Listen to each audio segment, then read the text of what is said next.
Hesitation to call the murders of 6 Asian women in Atlanta a hate crime is about more than semantics. It's about justice. I'm Yoonj Kim, and this is MTV News Need to Know. On Wednesday, the Cherokee County Sheriff's Department was hesitant to call the Atlanta shootings that left 6 Asian women dead, as well as a white man and woman, a hate crime. Captain Jay Barker said that the suspect, who was being charged with 8 counts of murder, was having a really bad day, citing a sex addiction instead of a racial motive. Writer Karen Chi tweeted, "It's a hate crime, so call it a hate crime." Labeling this as a hate crime is important because it would bring a new level of justice for the victims and more consequences to the perpetrator. But securing a formal conviction for a hate crime is difficult and controversial in the United States, where laws vary state to state. For one, it requires a transparent and fair investigation to begin with. Beyond the cringiness of saying a mass murderer had a bad day, the same sheriff spokesperson Jay Baker promoted a t-shirt on social media that said "imported virus from China." Harmful language like this has been directly correlated to an increase in anti-Asian violence, and this shirt was created by the department's former deputy sheriff, who has provided shirts for the entire department in the past. So can the public trust a law enforcement department that has explicitly expressed anti-Asian hate to investigate an anti-Asian crime? As writer and activist Raquel Willis tweeted, "A white supremacist system will jump at any chance to rule out white supremacy as the problem." Additionally, the lack of transparency in the investigation is concerning, given that there is a witness who told Korea Times Atlanta that the murderer said he would kill all Asians. But the cops have not publicly brought that to light. Which brings us to our next point. Another reason hate crimes are hard to classify is that you need explicit evidence that the crime was racially motivated. So unless the perpetrator has verbalized their ideology or documented it online, it's hard to prove their bias in court. And as the New York Times reported, proving a racist motive can be particularly difficult with attacks against Asians.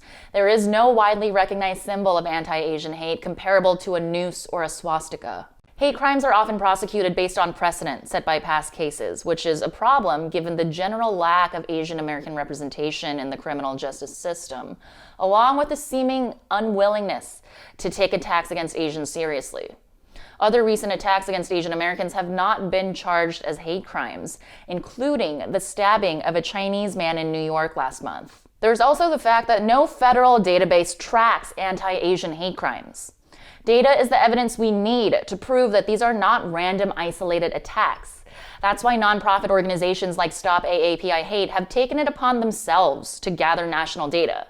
And if Stop AAPI Hate hadn't begun tracking these hate crimes in the last year, we would not know about the stark 150% increase in anti-Asian violence since the start of the pandemic. And even if a perpetrator is overtly acting on racist motivations, no one wants to go to jail.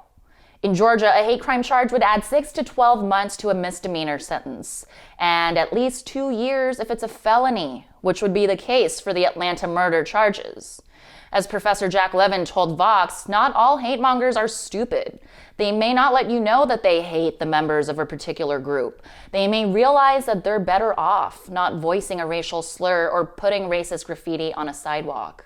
Now, we can't know what's in the suspect's mind, obviously, but we do know that sex addiction can be used as a mental health defense.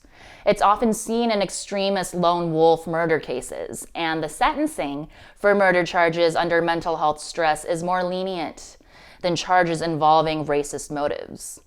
And not only do these defenses help murderers, but they also add to the stigmatization of mental health by equating it with violence. So what's the solution?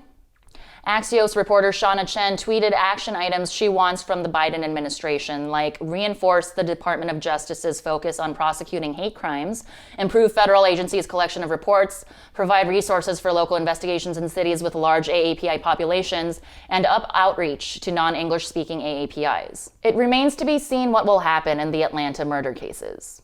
Up until June, the state didn't even have a hate crime law, but following the murder of Ahmaud Arbery in 2020, Georgia finally passed its first anti-hate crime bill. But this legislation is only as good as the agencies that uphold it. And beyond the legal ramifications are the messages that a hate crime classification sends to the public and to victims' families, who deserve proper acknowledgement. And if much of the country feels that the justice system does not see or protect them, what does that say about the value of our lives? I'm Yoonj Kim, and that's what you need to know.